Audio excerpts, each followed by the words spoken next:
Hello, guys. Welcome to, today is Friday, so Friday Night Live. I was running a little bit late because for some reason my life wasn't coming on, and I also had to rush home because I was at a book club. It was unexpected that I joined a book club, but a lady met me. She was so fascinated I was Nigerian. They were reading a book by a Nigerian author. And I remember thinking, oh, let it be Dream Count, because I really wanted to discuss that book with women. So they were reading Dream Count. Hello. So I went to read it with them. There was a bit of traffic, but I got home just in time. Hello, welcome. Yeah, so more people have joined now. I hope that you have had a good week and that you're going to have a nice weekend. So the topic for today is when friends visit, expectations versus reality. Hi, I'm doing good.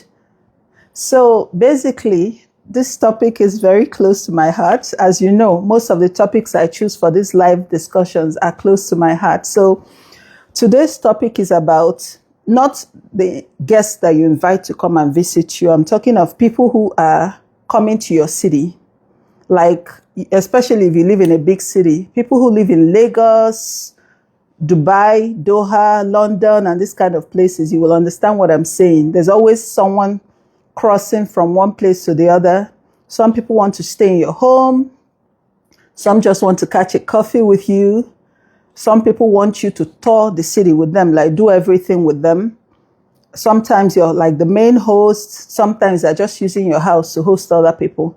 So the conversation today is just to share a few personal stories to explain how you need to set boundaries and avoid eventually being rude, because I have been ghosted in 3 countries. So, and it hurts me. I would say it really, really, really hurt my feelings that I would tell someone I was coming to their city. We agreed to meet each other. And I come into the city and they just ghost me till I leave. So I'm just going to explain some of my experiences as a host, some of my experiences going to someone else, just so that then you will understand what I mean, so that you can also start to think about these things, about setting boundaries, about also being cautious and careful when you visit other people's cities so that you don't piss them off.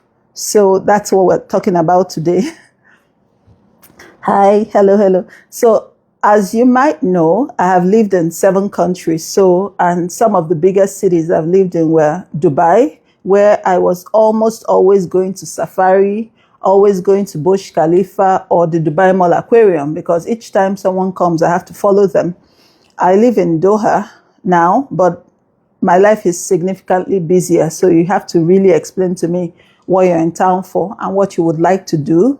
And then I can decide what I would do with you, or I can invite you to my home for a meal, or we'll go somewhere for coffee. But I'm no more really, with 5 kids in school, homework, and I'm not really that available like I was in Dubai when I had no kids and I was home most of the time to host people around. So as your life stage changes, the amount of hosting will change, and you have to start setting this boundary. And you have to start communicating better so that you're kind as well. Cairo, I didn't have too many guests, but I did go to the pyramids a lot as well when people did come. So I'll tell you some of the stories that I have experienced, including the 3 times I was ghosted. Okay, the first story, I was going to the UK. I was going to visit a relative who was bereaved in the UK. I was in Germany and I was going to visit her. And then I remembered that my godmother lived in London. So I called her and said, okay, I will be in the UK. When I land in Heathrow, I would like to see you.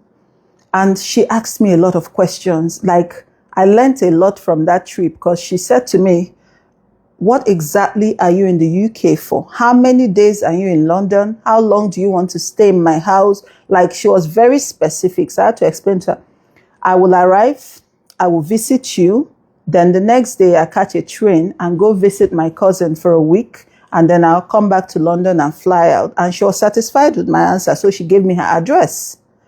And I learned a lot. Just setting the boundaries, setting the tone, knowing exactly who you're going to meet, because what some people do is they sit in your home, then they invite other people you don't know into your home. So all of a sudden they sit in your home. People are coming to see them in your living room. And it might be more comfortable when maybe you're alone. But when you're married, you have to not also consider your spouse if they would like this kind of people. And then if you have children, you also have to consider the disruption. So the more is happening in your life, the more you have to consider the kind of people that are going to come through to your home. And then the next story.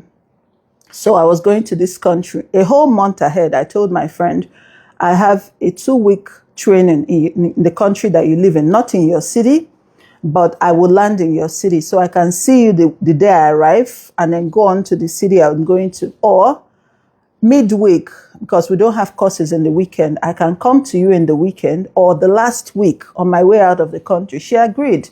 We agreed dates, we set everything. Oh, we're going to see each other and all of that.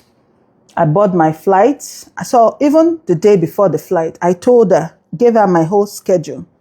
I land, I ping her, all my messages are not delivered. I thought it was a joke, but no problems. I took the train. Instead of visiting her, I took the train to the city that I had my training. That whole week, she was unreachable. In that weekend, she was still unreachable. So I booked a different hotel and went to see other cities. And then the last week, she was still unreachable. And I left the country. And like a month or two later, she then pinged me to ask me for information about somewhere she wanted to go. And she acted like it never happened, like she didn't ghost me. And I wasn't a confrontational person then. I still am not. So I also kind of acted like, no, she didn't ghost me. I just gave her the information she wanted and we moved on from that. But it really hurt my feeling. But so I'm just telling you, instead of getting to this point, set clear boundaries.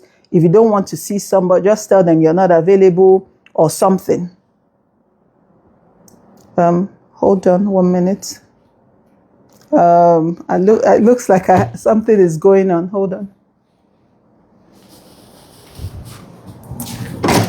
What is it? There's someone here for washing machine. They should bring it in. I'm coming.